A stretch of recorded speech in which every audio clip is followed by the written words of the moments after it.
Tout le plaisir est pour nous de vous retrouver pour vous informer. Mesdames et messieurs, bonsoir. Bienvenue dans cette grande édition vespérale. Avant toute chose, suivons d'abord le sommaire. Un consensus a été finalement trouvé après les travaux ce vendredi au centre interdiocésain. Les chefs des confessions religieuses se sont mis d'accord sur les noms des élus qui sera le prochain président de la CENI.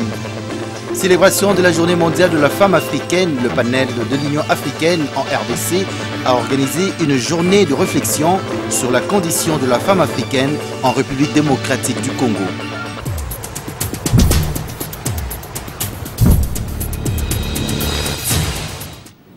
Le président de la République démocratique du Congo, commandant suprême de FARDC et de la police nationale congolaise, a présidé le jeudi 29 juillet 2021 en fin d'après-midi au palais de la Nation de Kinshasa-Gombe. Les conseils supérieurs de la défense élargis au commandement militaire, les ministres de la défense nationale et des anciens combattants, M. Kabanda, a fait les comptes rendus de la réunion en soulignant 5 points essentiels ayant fait l'objet des échanges entre les chefs de l'État et les participants à cette importante rencontre. Il s'agit entre autres de l'adresse du commandant suprême de l'État de la Nation dressée par les commissaires généraux de la police nationale congolaise représentant le vice-premier ministre, ministre en charge de l'Intérieur, de l'État de relations extérieures, présenté par le vice-premier ministre, ministre des Affaires étrangères, de la situation militaire et de l'état de siège. Et puis, un consensus a été finalement trouvé. Le chef des confessions religieuses se sont mis d'accord sur les noms du futur président de la centrale électorale. La primeur est réservée à l'Assemblée nationale pour dire ce nom. Suivez les détails avec Céline Fortuné Mbola. Après la suspension de travaux, c'est aujourd'hui à partir de 8 h que le 8 chefs de confession religieuse étaient ici au centre interdiocésain de Kinshasa à la Gombe pour poursuivre donc les travaux pour désigner le nouveau président de la commission électorale nationale indépendante. Après 5 heures d'intenses travaux, un consensus a été finalement trouvé selon le président de la conférence épiscopale nationale du Congo qui est en même temps le président de la plateforme confession religieuse.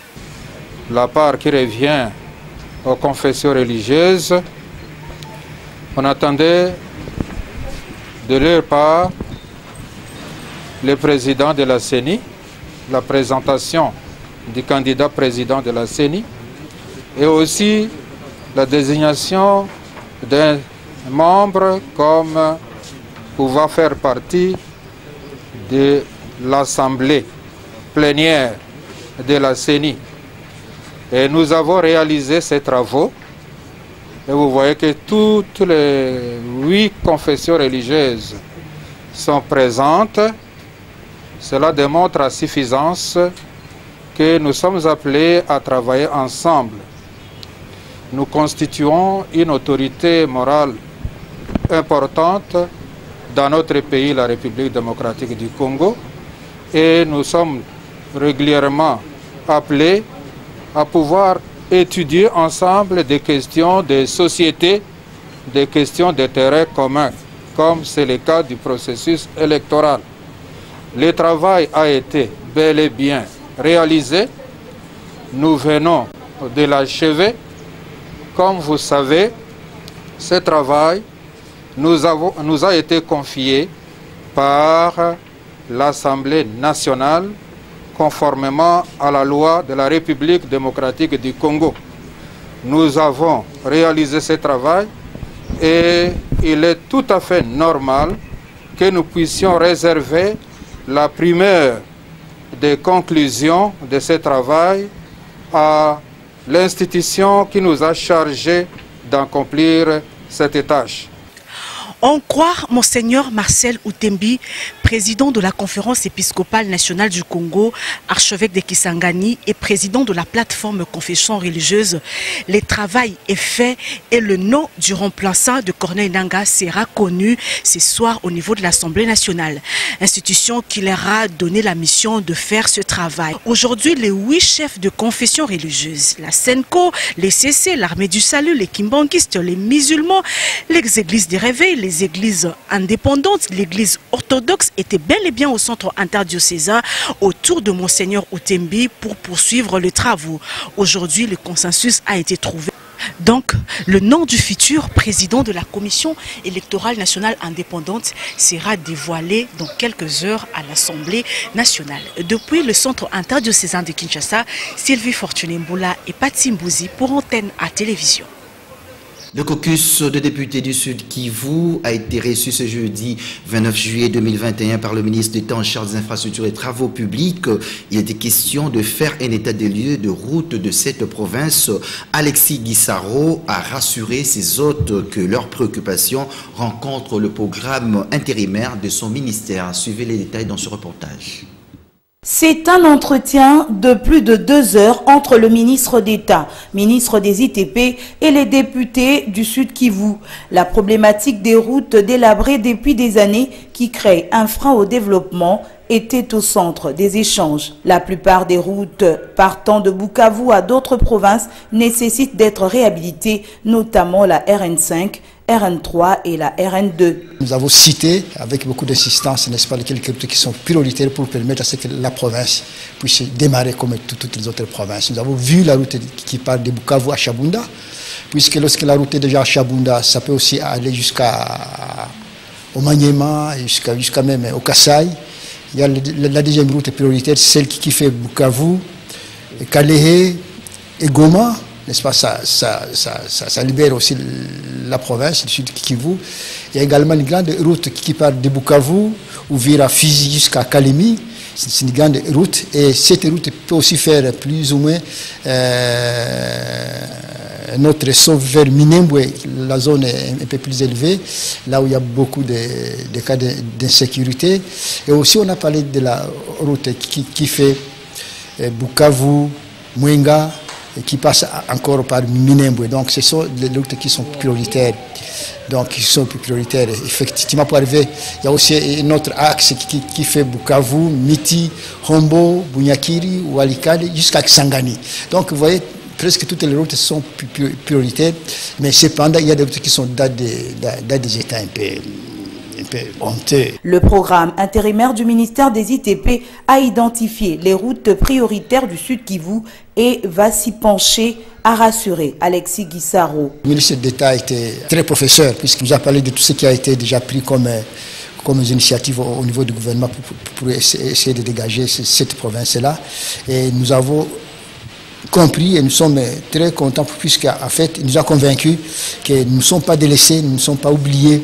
Donc le gouvernement a déjà pris des dispositions pour pouvoir nous insérer dans tout ce qui a été pris comme occasion, n'est-ce pas. Il a parlé de ces routes prioritaires et heureusement le Sud Kivu, n'est-ce pas, Bukavu, il y a RN5, RN2 et 3, donc, et toutes ces routes sont des routes plus ou moins prioritaires qui partent d'autres pays et qui partent d'autres provinces et toutes vont passer par Bukavu.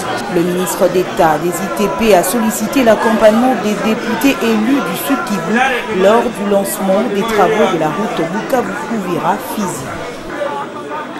L'humanité entière a célébré ce vendredi 30 juillet la journée mondiale de la lutte contre la traite des personnes. L'occasion pour la coordinatrice de l'agence de prévention et de lutte contre la traite des personnes, maître Cécile Rebecca Meta-Kassanda, de faire un état de lieu de cette situation en République démocratique du Congo. La cérémonie a eu lieu à Béatrice Hôtel en présence de la représentante du chef de l'État, la ministre de la formation professionnelle, Antoinette Kipulu.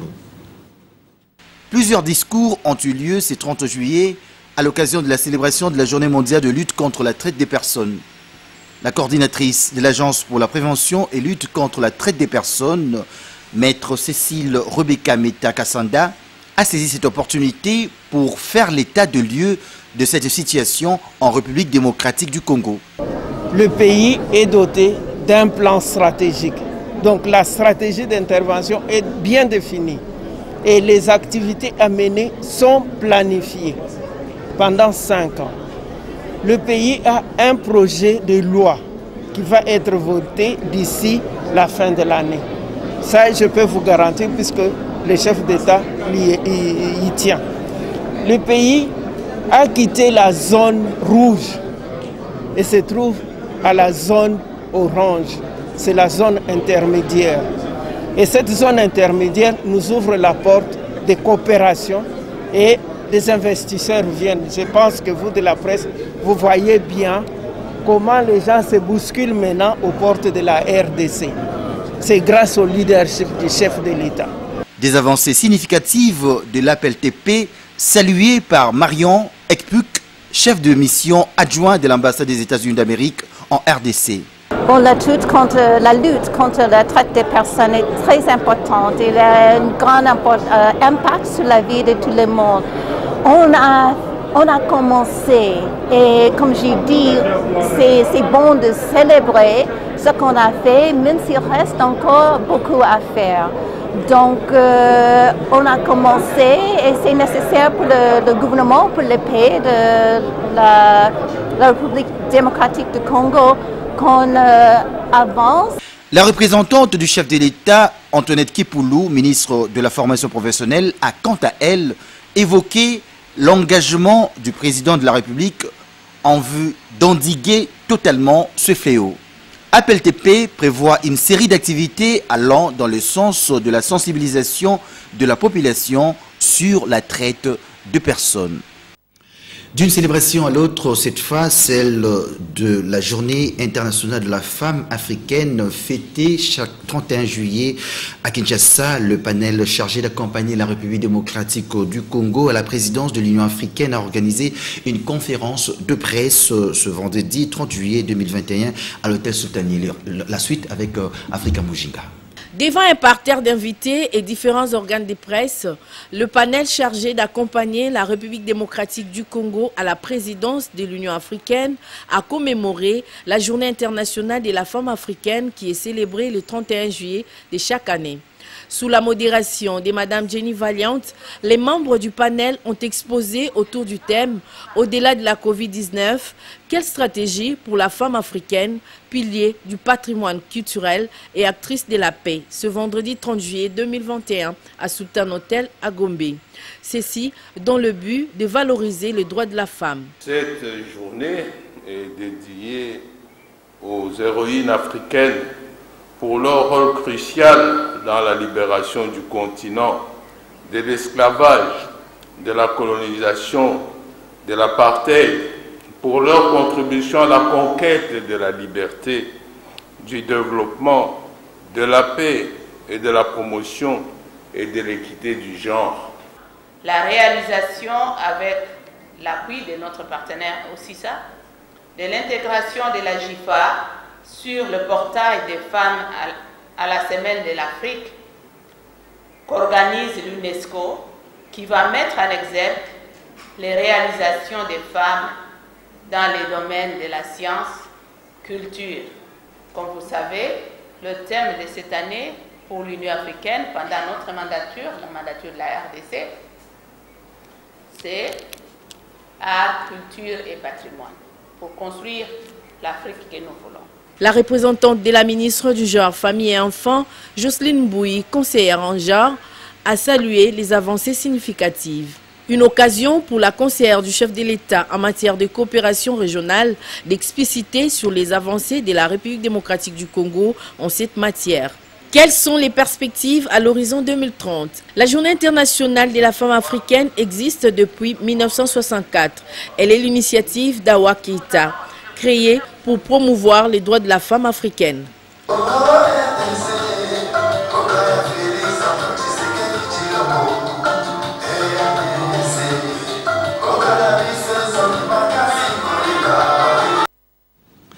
Et puis la haute cour militaire a tenu son audience dans l'affaire opposant l'auditeur général, le ministère public, près la haute cour militaire et partie civile, aux prévenus, commissaires supérieurs adjoints et consorts. Ils sont poursuivis pour association des malfaiteurs et vol à main armée. Sylvain Kapombobo Sengele pour la suite.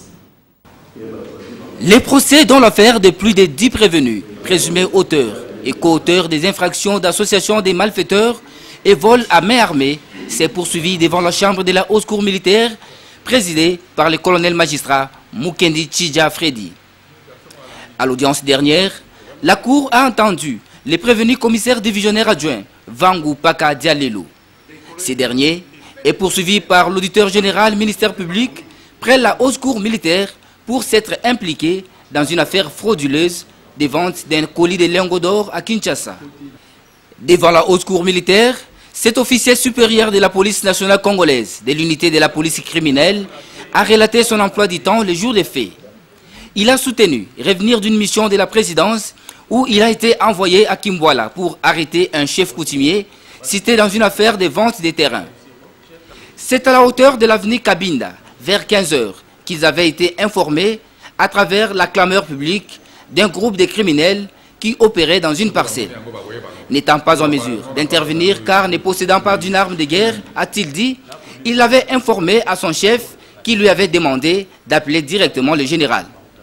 Les prévenus a même soutenu de ne pas descendre de leur véhicule suite à son état de santé. Les allégations contestées par ses coprévenus. Selon ces derniers, c'est le prévenu Vangu Paka Dialelo qui était au premier plan dans l'appartement, muni de son revolver sur les lieux du crime. Cette affaire a été remise à une semaine pour la poursuite de l'instruction. Sont à présent la nouvelle unité de traitement de calcul au niveau de Rhin appelée Dornier, provenant de l'Allemagne, a été inaugurée puis présentée à la presse ce vendredi 30 juillet 2021 au centre quinois de radiodiagnostic et d'imagerie médicale que dirige le docteur Matusila. De détails avec Patrick Borel-Mokenzi. La nouvelle machine, l'unité de traitement de calcul au niveau de Rhin, l'IKEAS, appelée Dornier, Compact Sigma, arrivée à Kinshasa il y a quelques jours en provenance de l'Allemagne, a été inaugurée et présentée ce vendredi 30 juillet aux nombreux acteurs de santé et aux chevaliers de la plume au centre quinois des radiodiagnostics et d'imagerie médicale de la Gombe que coordonne le docteur Matusila. Cette marque allemande, qui a plusieurs avantages, traite tout en utilisant des ondes. C'est comme un micro-ondes. Lorsque vous le mettez dans une assiette par exemple où il y a de la nourriture, vous le mettez dans un micro-ondes. Les ondes ne touchent que la nourriture mais sans abîmer l'assiette. Et c'est la même technologie qui est utilisée ici. Donc c'est une machine qui va juste aller casser la pierre et puis sans faire des dégâts au niveau des reins ou bien des muscles ou bien des os. Donc il y a très peu de complications. En principe, il n'y a pas de complications avec cette technologie. Et comme elle est la première machine en RDC et dans toute l'Afrique centrale, et on a trouvé que c'était quand même un événement pour informer les autres collègues médecins et la population qui souffre. Parce que vous savez, lorsqu'un patient est atteint de cette maladie, il est obligé soit d'être référé en Afrique du Sud ou en Europe. Et cela incombe qu'il y ait des billets d'avion, des frais de logement et des frais de traitement. Donc avec ça, vous savez, le malade se retrouve à dépenser des sommes incommensurables qui n'étaient pas prévues. Et localement, on a pu trouver une solution pour aider la population congolaise. Parce que je vous rappelle quand même que le CKR, ça fait 40 ans que ça existe. Son initiateur, qui est Dr Pierre-Anatole Matusila, a toujours été dans l'optique de pouvoir satisfaire la clientèle, les patients congolais. Son utilisation ne posera pas de problème car le personnel a été bel et bien formé. Ça ne sert à rien d'aller de l'autre côté de la planète pour se faire traiter alors que la machine est sur place maintenant. Hein. Le personnel a été formé, c'est une procédure qui est relativement simple, il n'y a aucun problème. En plus, il y a très peu de complications avec ce type de procédure. Donc c'est vraiment un gros avantage pour le Congo d'avoir une machine à demeure, bien sûr. La nouvelle unité de dialyse médicalisée pour les traitements et calculs de reins permet aux patients, comme le personnel médical, de se sentir bien. Et c'est l'essentiel, à rajouter Alain Rosec, directeur général des Dornier Medical Technology. Direction la province de l'Équateur où a eu lieu le dernier réglage à la veille du TENAFEP et épreuve de l'examen d'État. Le directeur éducationnel de l'EPSP Équateur 1, Hervé Mungueta Mankoulou, a réuni les experts question de peaufiner cette organisation. José Mazao Soukouma. Le directeur éducationnel de l'EPSP Équateur 1, Hervé Mungueta Mankoulou, a réuni ce jeudi 29 juillet 2021 les responsables des bases de l'EPST Équateur 1, les inspecteurs et autres au centre de formation des cadres de l'EPST autour de 3 points essentiels, à savoir l'achat obligatoire de bulletins pour le chef d'établissement avant toute proclamation. 2. Le TENAFEP est totalement gratuit. Et 3. Le montant des frais d'exéta qui est fixé à 65 000 francs congolais, ni plus ni moins. Hervé Mungueta s'insurge contre les chefs d'établissement du primaire et du secondaire qui oseraient demander l'argent aux finalistes car des sanctions très sévères seront appliquées, a-t-il dit. Restons toujours à l'Équateur pour vous dire que certains enseignants et les agents de SECOPE ont manifesté ce jeudi en Bandaka pour réclamer leur salaire désactivé au niveau des banques. Ils ont même brûlé des pneus, scellé des portails. Ils pensent que c'est le directeur de SECOPE qui est à la base de cette situation. Manifestation ce jeudi 29 juillet 2021 Bandaka. Les enseignants, agents SECOPE et autres de la division provinciale de l'éducation ont pris à l'assaut le bâtiment de la direction provinciale de l'EPST Équateur 1, pneus brûlés et portails scellés par ces manifestants. Ils s'insurgent contre le directeur de SECOPE, Sabou Yondo et Somba, à qui les manifestants pensent qu'il est responsable de cette situation, telle qu'elle a dit un des manifestants. Répliquant à ces allégations, le diplosec Sabou Yondo et Somba a indiqué qu'il n'y est pour rien. Tout est planifié à partir de Kinshasa et c'est le résultat du contrôle organisé d'énervement par le ministre national de l'EPST à travers le pays. Ceux qui ont des documents valables et qui se sentent lésés, qui les amènent pour introduire les recours à ces sujets. Et à Kinshasa, les routes Victoire Kimwenza Bongolo, Kimwenza Kapela, dans la commune de Kalamo font peau neuve par l'OVD au grand bonheur de la population congolaise résidant dans les différents quartiers de cette commune. Patrick Borel Mukendi et Patimbozi pour la suite. Plusieurs avenues dans la commune de Kalamou étaient devenues impraticables comme Victoire, Bongolo et Kimwenza. En cette période de saison sèche, l'OVD a jugé bon de lancer les débuts de travaux sur ces différentes routes. Victoire Kimwenza au quartier Kauka, croisement Bongolo Kimwenza, Yolo Kauka, Kimbangu et Kimwenza, Kapela. Maître Toro entre Yolo Nord et Yolo Sud. Malgré que la route est bloquée d'un côté, les engins mobiles en plein travaux d'évacuation et de l'autre immobilisés, quelques motards et véhicules font les forcings pour s'effrayer un chemin. Les habitants de Kalamou et ceux qui passent veulent voir les travaux qui semblent être bloqués s'accélérer.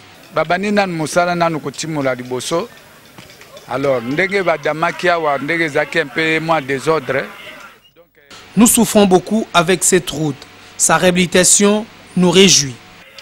L'État a dit déjà ndoka babandi ko sa musala toza kotala ti ndenge nini bakosuka po bamsuba zalaka kaka babandi boeti omoni basundoli mais totala bango ndenge bako continuer na musala ti nasuka soko ba komisi ti nasuka vraiment to kokumisa ka gouvernement to kokumisa ka l'État na oyo ya sali pona nzela na biso ya Kimwenza. L'Office de voirie et drainage d'OVD doit accélérer les travaux car nous constatons qu'il y a un ralentissement dans l'exécution.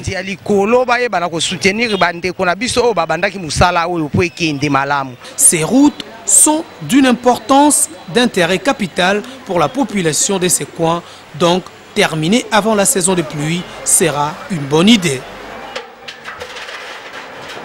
Sport à présent, la Fédération congolaise de lutte et associée FECOLUTA sera présentée au championnat mondial de la spécialité en Russie 2021. Les lutteurs se préparent au stade de Martyr en vue de faire bonne figure dans cette compétition.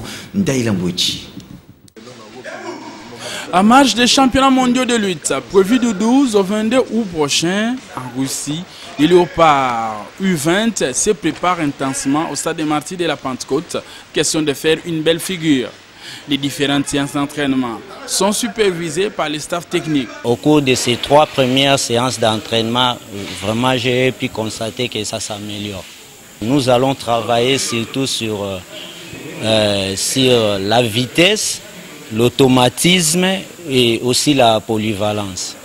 Les membres du comité de la Fédération congolaise de lutte, FECOLUTA, sont en train de multiplier des réunions en vue de préparer comme il se doit cette compétition. Et ils lancent un cri de détresse à l'endroit du gouvernement central de la RDC. Le président de la Fédération congolaise de lutte associée et son équipe se bat d'arrache-pied pour faire en sorte que l'équipe se prépare bien et présenter une bonne image au niveau de l'IFA où il y aura évidemment des athlètes du monde entier.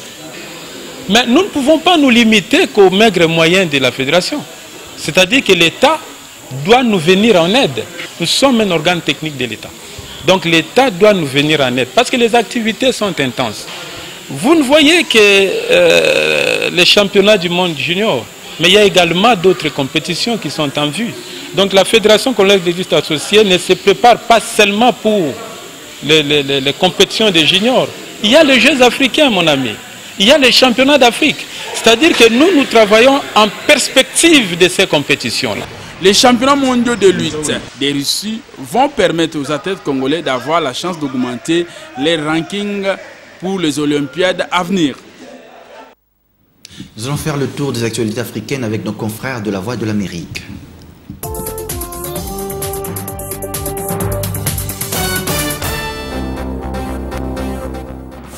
Au Tchad, des associations de la société civile et le parti de l'opposition Les Transformateurs ont manifesté ce jeudi à N'Djamena contre la junte qui a pris le pouvoir après la mort d'Idriss Déby. Ils exigent la révision de la charte actuelle et l'organisation d'une conférence nationale. En Ouganda, une décision du gouvernement d'installer des dispositifs de suivi numérique sur les véhicules pour aider à lutter contre le crime endémique est dénoncée par les défenseurs des droits et l'opposition. Ces derniers disent qu'ils seront utilisés pour surveiller les militants, les opposants et les critiques. 6 militaires français étaient retenus ce jeudi à l'aéroport de Bata, en Guinée équatoriale, après avoir posé leur hélicoptère mercredi pour se ravitailler en carburant, indique l'armée française. La radio d'État équato-guinéenne a affirmé que cet hélicoptère a atterri sans autorisation.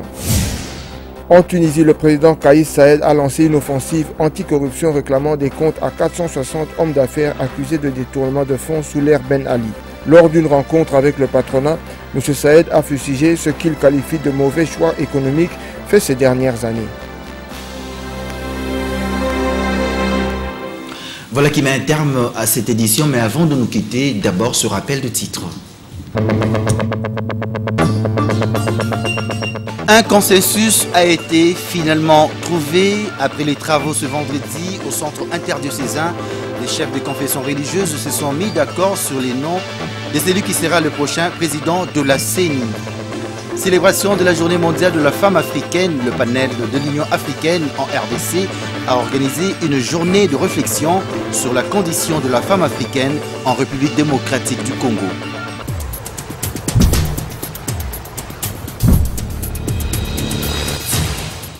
C'est la fin de cette édition. Merci de l'avoir suivi. Excellente suite de programme sur la chaîne des références. Au revoir.